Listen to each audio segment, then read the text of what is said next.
My name is Hannah Nguyen, and this is my critical reflection on the philosophy of relationships in education, the central vein to the heart of learning and teaching. Relationships is defined by the National Center of Safe Supportive Environment as the connection between students, adults, and peers that fosters positive social interactions and establish a nurturing environment. Education as an institution and a philosophy is such a large part of life that a relationship within this department extends beyond the association between teachers and their students. Relationships such as parents-teachers connectedness, teachers in their workplace, and students with their school environment are all important influences. A child is a complex human being, and their life is sensitive to all forms of changes in the world. In Bronfenbrenner's bioecological model of development, it shows that interactions from the microsystem of parents and teachers to macrosystem like government policies and media and every other system in between have a significant effect on a child's development. Additionally, large-scale research in 2018 drew up a principles of practice model which illustrates that a child as a whole needs 4 areas to develop: productive instructional strategies, social and emotional learning, system of support, and supported environment. The last 2 qualities are both linked to the fostering of strong relationships, not just with teachers, but with parents and environments. Finally, Hattie's research studies on factors that influence academic achievement shows that other than teachers' influence, which takes up 30%, there are also parents' influences 10%, school influences 10%, and students' attributes 50%. Overall, education benefits from the healthy and positive interactions of people in the community that connects to a child's life. Therefore, as where I stand, I see that cultivated relationships directly and indirectly with students have been proven consistently by scientific research and social experiments to be the central part of learning and teaching. Relationships between teachers and students. Warm, caring, supportive student-teachers relationships are linked to better school performance and engagement, greater emotional regulation, social competence, and willingness to take on challenges. As students enter their formative years and move away from childhood, their physical and cognitive changes result in increasing distance from adults in their lives and a well-known dip in their motivation and engagement in high school. While students become more opposed to authority and began to question teachers' decisions, teachers' relationships linked even more significantly to students' motivations during adolescence. In the same experiment by Colley and Martin, they tracked nearly 8,000 Year 6 in New South Wales annually until Year 9, and the result shows that there was a 40% increase in the role of teaching in influencing students to have greater aspiration, perseverance, connections with school friends, and less misconduct at school. Additionally, in Vygotsky theory, he stated that students are able to achieve more in the guidance of a teacher. This is also called the zone of proximal development, which is defined as the distance between what children can do by themselves and what they can achieve with support. This is relevant in the school context when a student feels connected and safe in a teacher's presence and is comfortable asking for help.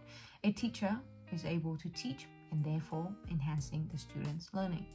I believe that teacher-student relationship is one of the most critical focus in students' well-being and academic performance, and that unfortunately data indicate that many classrooms are characterized with strained relationship, and that there is a lack of training in how to have an intentional approach to the situation. Just by having an EMR approach, establish, maintain, and restore to your teaching and using methods like PGD, positive greetings at the door, will increase the connection teachers have with their students. Relationships between teachers and parents. Under the Professional Standard of Teachers Practice, Professional Practice 3.7 and 7.3 requires teachers to engage parents, carers in the educative process. Furthermore, Section 7.2 declares that teachers must comply with legislative, administrative, and organizational requirements, which includes legislations such as Disability Discrimination Act (DDA) and Disability Standard of Education (DSE). In DSE, institutions are required by law to provide consultation to students and family, Standards 3.5. But the relationships between teachers and parents should be valued more, beyond the lens of inclusive education for students with disabilities. Many students carry what is known as a virtual backpack, which refers to how much engagement students can provide in class and how much information they can receive depending on the situation they have outside of school and in their family. For example, students in a low socioeconomic area might be struggling to complete homework at home and struggling to find a place to sleep. Additionally, students in Australia may come from diverse cultural backgrounds and language barriers, such as immigrants in Aboriginal and Torres Straits Island, who may also have a tight-knit community and close relationships with their parents and elders. Because there are limited actions that teachers could take to control or alter the situations outside of school, the collaboration and communication that teachers have with parents is incredibly important in reducing stress and anxiety for both parties, improving outcomes for students, and ensuring that student needs are understood and prioritized. Relationships between teachers and school. According to national research, only 55% of teachers remain in the profession after the first 5 years. Research also showed that salary is not the motivation for entry into the teaching position, but that we are intrinsically motivated to make a positive change. Yet, the unsatisfaction in the lack of acknowledgement of teachers' hard work outweigh this passion and contribute to one of the reasons why teachers' retention is at an extreme low in the education system.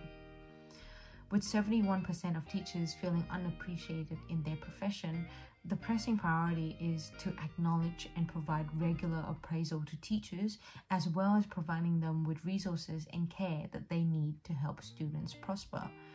General public celebration of all teachers, while carries positive intentions, leave out those that achieve excellent standards.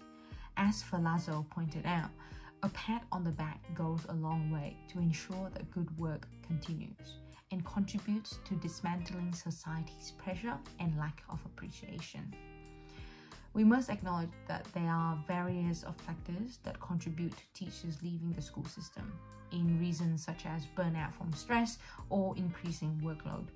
But the correlation remains the same. Students require consistency in classroom.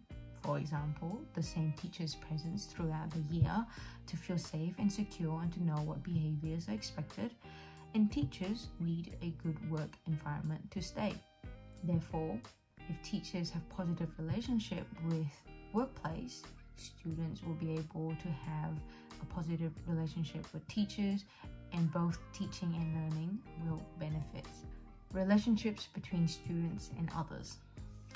Maslow hierarchy proposed that human beings' needs are comprised of 5 stages, and that each step builds on the one below. Therefore, safety needs cannot be achieved until physiological needs has been fulfilled, and so on until self-actualization is met.